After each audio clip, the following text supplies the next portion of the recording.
Hello tarot friends. Today I'm doing a tarot goals for 2025 video. I realize we are already actually a decent way into 2025 when you think about it, 2.5 months almost into 2025.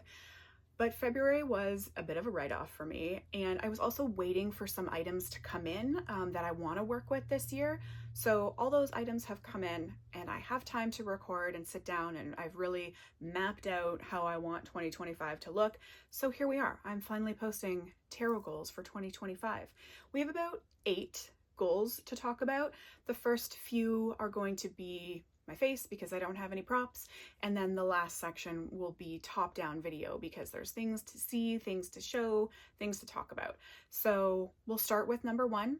Number 1 is pretty popular, pretty easy peasy. I want to buy less than 12 decks. In 2024, I purchased 12 decks total, which averages out to 1 deck a month. Not terrible, but for me, I kind of want to beat that and buy even less than 12 decks. So as of right now, I'm kind of sort of on track to do that. I didn't buy any decks in January. February, I kind of bought a deck. When it comes in, we'll talk about it. It's not going to count really. Well, I don't know. We'll see. And then I'm currently funding a Kickstarter that's happening as we speak, which is at the end of it will probably total 3 decks. So we'll see. We'll see how that goal goes.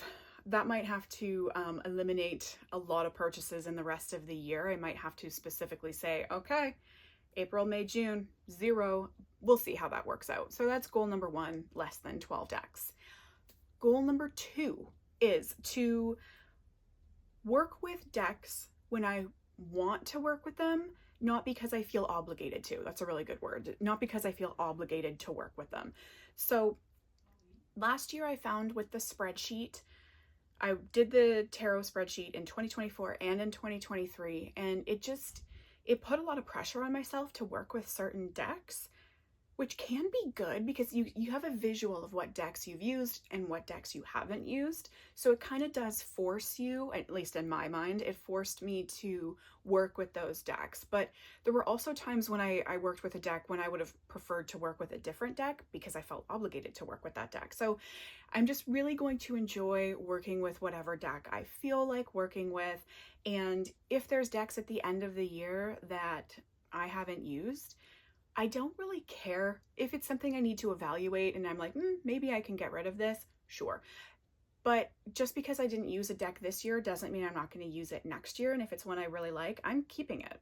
And I'm going to be kind to myself about that. I'm not going to beat myself up just because I didn't use a certain deck or 5 decks or 10 decks or whatever the case may be.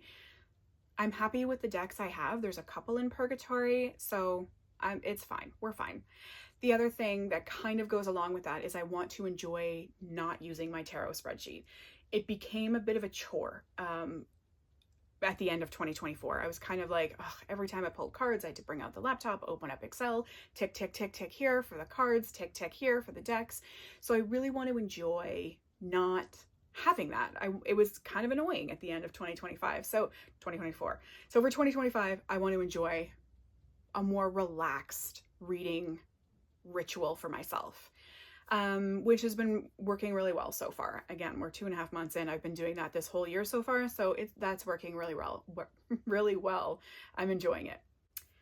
And the last thing in the front-facing section of the video is, this one is a bit iffy. We shall see.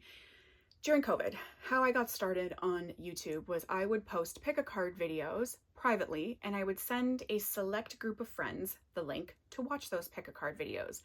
Now, during COVID, those were very popular. My friends ate those up like crazy. There was nothing else to do. We were in lockdown. We weren't allowed to leave our houses. So it gave my friends something to do. And it also, a lot of them told me it felt like we were connecting without being able to see each other. So when COVID ended, those views really tapered off. And my friends really didn't show a lot of interest in those videos. And I kind of suspect that will also still be the case. But it was something I really enjoyed doing. You know, towards the end, there was only, I think, 2 people watching those videos out of probably 15. So we'll see. I think I'll do maybe a monthly version of those private pick a card videos for my friends. That's only 12 videos, and I keep them short because my friends are busy. They're moms, they're very busy. So I keep them as short as I possibly can. I put the cards in the chapters so they just have to click on the link to get to their pile. We'll see. I think we'll do some of those. We'll see how it goes. I'm not gonna hold myself to this goal, however. If I'm putting in a lot of effort to set up these videos, to pick the decks, to do the readings, and it's not paying off in the long run, people aren't really interested, I'm not going to keep up with it. However, I do find it's really good because I only read for myself, so it's really good for me to get the juices flowing as far as like a public reading, as public of a reading as I do. That's as far as it goes. But that is my third goal. We'll see how she goes. And now we'll flip over to the top down so we can talk about stuff and things. So the first thing I want to talk about, and it's probably one of the ones I'm most excited for, is working with, I did put a clear cover on it, so we're going to have some glare, but we're going to be opening it, so it's fine. The Magic of I planner, along with my astrology decks. So I'll show you what I mean by this. In this bag, I have 2 astrology decks.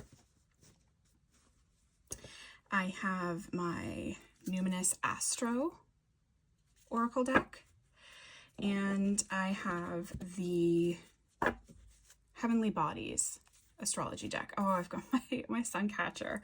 The Heavenly Bodies Astrology deck, which doesn't have those pretty lines on it, but it does for the purpose of this video. So what I mean by this, and this was the reason why I ultimately ended up buying the Magic of I planner, was because I had this plan in mind. So if we flip to a random day, we've got, let's do Thursday, June 5th. We have Sun, Trine, Moon. We'll just do the easiest one. So I'm going to set this up off camera and come back because we don't need to painfully watch me go through all that. So give me a moment here and we will come back. Okay, so here it just kept it super basic. We have Sun, Trine, the Moon, which is our first symbol over here. Now with the Magic of I, the symbols up here are where the moon is. So I know the moon is in Libra. June, what did I say? We are the 5th. So the sun is in Gemini. So you could, I think you're supposed to put the Gemini card here and put the Libra card here to get an even more detailed message, a more accurate message. However, I'm keeping it super simple. I'm keeping it as simple as I possibly can. And I am just having these 3 go on down because I'm still learning. So we have how you self-express and embody truth is going to be in harmony or perfect flow with how you satisfy emotional needs and nurture self and others. So how you self-express is going to be in harmony with satisfying your emotional needs or nurturing self or nurturing others or all the above. So that's my plan here. Now the other deck, where it comes into play is, let's say, I don't know what trine is. I have no idea what trine means. So we will find it here and it will help me out. So very last card.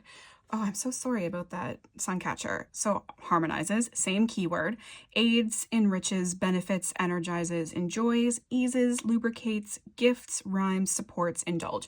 So if I can't remember what, I'm gonna set my cards on fire. If I can't remember what that keyword is, or if that keyword isn't really working for these cards, then I would go to this deck and use it to help me out, to give me little keyword reminders. So that is mainly what I purchased the Magic of I for, was to go along with all these astrological happenings and then use my decks to help me out. And maybe by the end of the year, I will get to the point where I'm able to put the zodiac signs that these are in between those cards. Right now, I'm sticking with these guys. We are taking baby steps. Now, if you are forgetting what sign the sun and moon is in, well, the moon is right on the page, so it helps you out. But if you're like, shoot, what sign is the sun in right now? On the monthly page, it has all the planet transitions and where they're at on this side. It took me a minute to find this. So we've got Sun in Gemini, but it does go into Cancer. That's not till later in the month.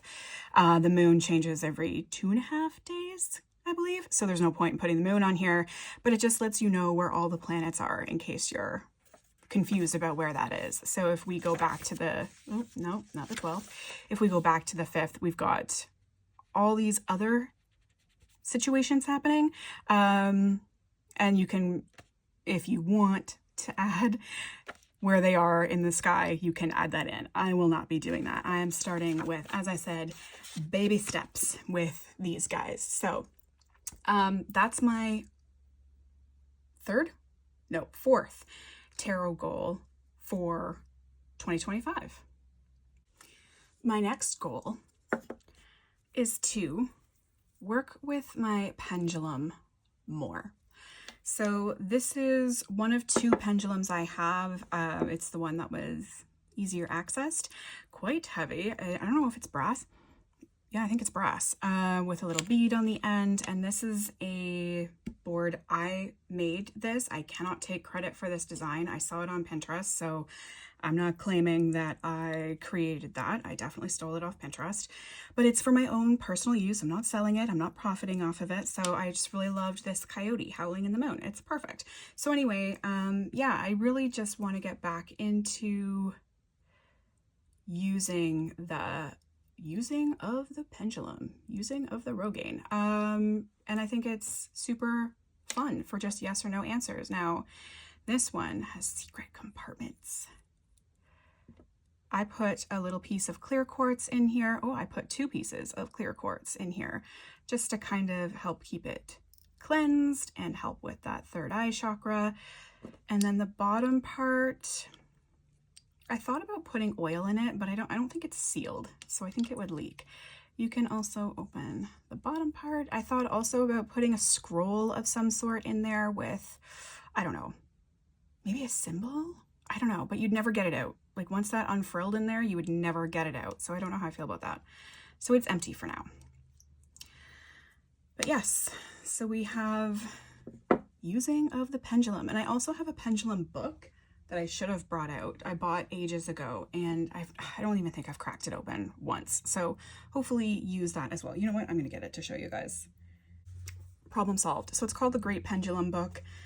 It's never even been cracked open. I've never used it. What is kind of weird about it is like, astrology houses? Which house has the greatest influence on me today? Oh, I just got excited. See, I haven't even cracked it open. However, how am I, like, it doesn't lay flat. That was my one gripe about this book. Like, how do I guess I hold it open with one hand and use the pendulum with the other hand? I don't know. Maybe it talks about how to do it. Which essential oil is most useful to me? Oh, so cool. There's so many. Where in my body is the most important cause of my illness or suffering? Oh my gosh, that one is scary. What physical conditions should I concentrate on overcoming? Sleepiness, hyperactivity, not on this chart. Muscle ache. Cool. Yeah, so there's a health category, obviously. Setting up a pendulum room. Yeah, I don't have space for that. Is there a table of contents? Yep. Inner growth and spirituality. Astrology, personal characteristics. Oh, wait. Enneagram types, education, profession, and talent. Relationships, relaxation, sports, and games. That's funny. Environment, garden and recreation. Blank pendulum charts, so you can make your own. So, okay, let's work with all of these. There we have number 5. And along the same vein as that, this was a Kickstarter that came in for me last month.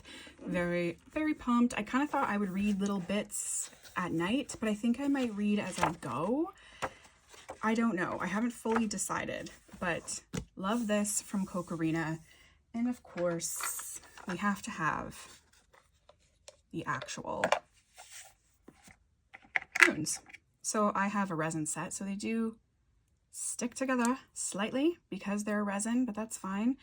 So I have an unboxing of this, which I posted in another channel or another video, but I do want to work with these. These were ones that I had ordered off Etsy, and they have a Hela or Hell Norse god theme to them. So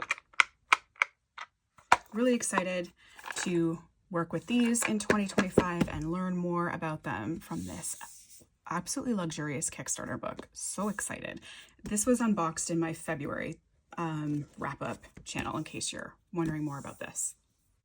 And similar category, this is our second to last. So I talked about this in my February video as well, working with D&D dice for divination. So these are my amethyst set that I got off of Etsy. I also have a couple resin sets. So really, I work with these in time frames, like how long until this happens? 3 days. How many, okay, on a scale of 1 to 20, how am I going to do on my interview? Ooh, not great. You know, that kind of stuff. So I work with this one in time frames. The 4-sided dice, I try to stick with seasons or even weeks if you want something to happen in 4 weeks. The 10 I do in percentages. I use it for percentages. The 12-sided die, houses, astrology houses, or months. This one's another fun one. Probably I'd say these 3 are my favorite to work with. The 4-sided, the 12, and the 20. So these are real fun. There's, I mean, you can use the other ones for the same thing. Like if you have a list with only 6 things on it, you can roll the 6-sided die to see which one you should start with first. And depending on how many other things you have on your list, you can, if you have a big list, you can use your 20. All kinds of fun stuff. And I am really excited to work with these. I'm really looking forward to working with these. I have been having a lot of fun with these so far, so I think that one's going to go really well. And I don't really have a lot of, I don't have a lack of faith in myself. I think I'm going to do really well with these ones. I think they're sticking around. The runes I might struggle with. That one might be a bit of a struggle. And the last one is to decorate and work with my tarot journal, or use my tarot journal. I have so much like ephemera and stuff and things, washi tapes, stickers. It's like never ending. So I need to use up my crafting supplies and also spice up my tarot journal. My previous journal was just a journal where I wrote in it. I didn't put washi tapes, I didn't put stickers. So I find it adds a more fun element. Let's see. So this is, that one's kind of funny, but we'll just show how I've decorated this page. This was today's reading. I got, I did use the Persephone Tarot along, or the Persephone Tarot? Tarot of Persephone's Garden, along with the Hellenic Oracle, and I got the 8 of Pentacles and Tyche, but I got the Wheel of Fortune version of Tyche, and I took that as I should take up crocheting today.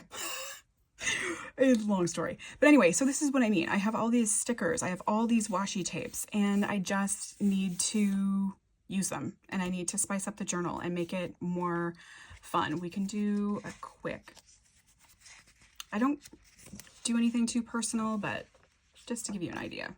I keep my readings rather brief as well, in case someone comes across this and they're not privy to my deepest thoughts on tarot and the reading for that day. So that's it. That is my 8 tarot / oracle / divination goal list for 2025, and I'm really looking forward to working with all these things. I really hope I stick to it. The one I think I might struggle with is the runes. That one I think might be a struggle. Also the pick a card video, depending on how it goes. But that's it. Thank you for watching, and I'll see you when I see you.